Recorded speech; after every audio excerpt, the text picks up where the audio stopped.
vị và các bạn, đã bao giờ quý vị và các bạn nghĩ rằng mình sẽ tự chế tạo một chiếc máy bay không ạ? Với tôi thì điều đó là không tưởng, bởi vì công việc đó chỉ dành cho những kỹ sư hàng không lâu năm mà thôi. Tuy nhiên ở ngay chính tại Hà Nội có một người thợ sửa chữa xe máy đã tự chế tạo một chiếc máy bay trực thăng cỡ nhỏ thủ công.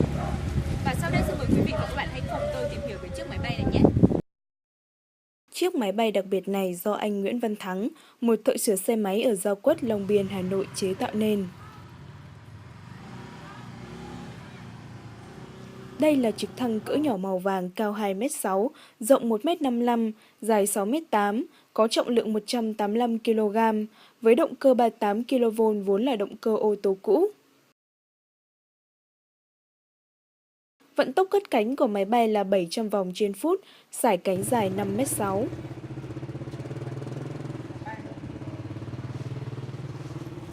Tất cả các bộ phận của máy bay đều được chế tạo thủ công. Như cánh quạt này, anh dùng những thanh thép dẻo làm xương sống cho cánh, rồi bọc lớp inox vào hàn lại.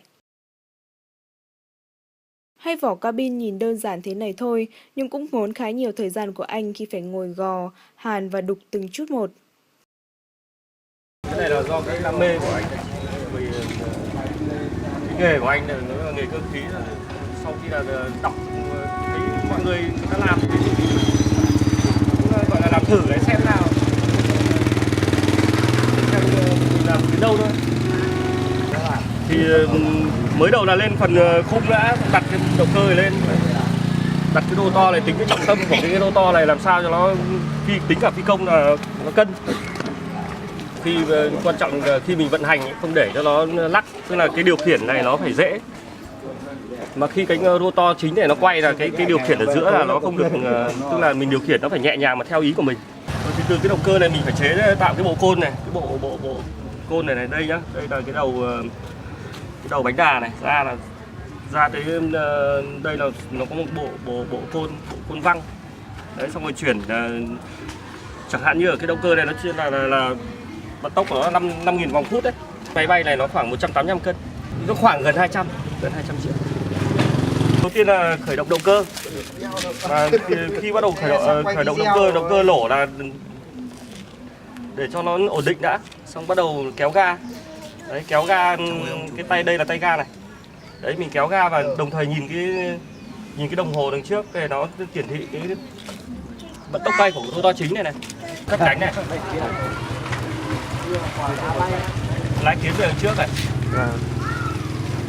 Khi nó nhấc lên nó chao đảo thì mình bắt đầu mình điều khiển cần này, chẳng hạn là nghiêng về bên phải thì mình kéo nó về bên trái, mà tiến về trước mình phải kéo nó về sau.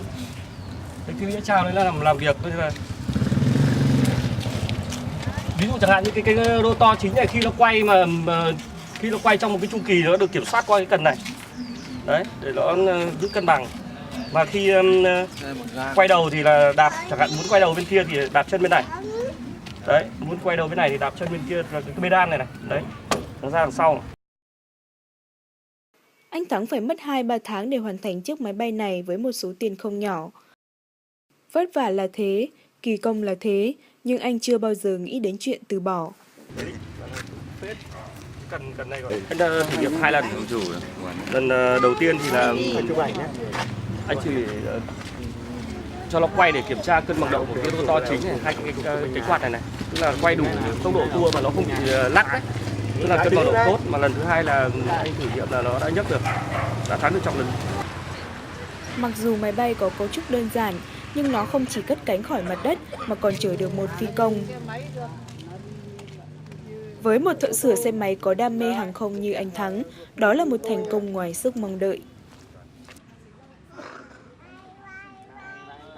Thực sự ra cái sản phẩm này với mình thì nó đã là rất tuyệt vời vì nó đã thắng được trọng lực. Nếu mà để bay lượn cái này thì nó chắc là cũng rất nguy hiểm, vì nó là cái phiên bản này mình mang tính chất gọi là thử nghiệm là nhiều thôi.